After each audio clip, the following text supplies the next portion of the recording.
One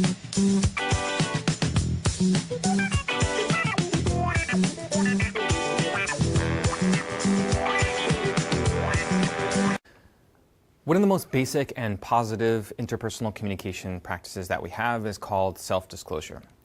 Self-disclosure is the process of sharing intimate or personal information or personal ideas with our partner. So the first thing we know about building a better interpersonal relationship is engage in timely and appropriate acts of self-disclosure. Now, there are some ways of doing that. We don't just walk up to a stranger on the street and say, oh, you know, I really like peanut butter and jelly sandwiches, but I'm allergic to peanut butter, and then tell a long story about how you were recently hospitalized. That would seem strange because the person that you don't know very well would wonder why those kinds of intimate details are being shared with this other person. But interpersonal relationships grow in intimacy through the communicative act of self-disclosure. So here's a couple of things to keep in mind when engaging in self-disclosure. Really, there's 4 things that you want to keep in mind. First, you should be other-centered when you disclose. Think about how the details you are disclosing will affect your partner. As you're disclosing, are you disclosing just to meet your own needs? In other words, do you need to tell someone something just because you'll feel better to tell them? Or will your act of disclosure cause your partner to be uncomfortable, or will it cause them to share details in return? You don't want to be just disclosing just for the sake of disclosing. I'm sure if you're watching this, you must have met someone who shares too much detail about their life and tells you too much information too soon. That's inappropriate self-disclosure. Second, in any relationship, be careful not to reveal too much too soon. Self-disclosure is incremental in effective interpersonal relationships.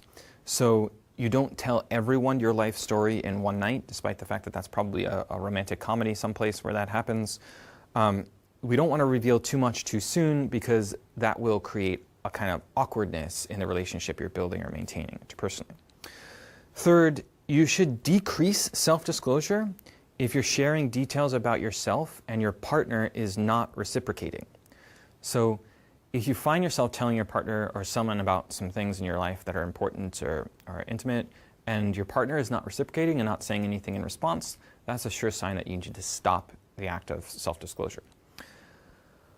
Finally, I'd say that self-disclosure involves story and not history.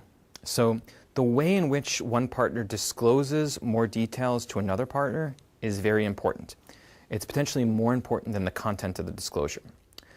Content can lose its intimacy in the manner of the telling. So history is the manner of self-disclosure that's detached, and one partner deals with himself or herself as an object and not as an involved subject.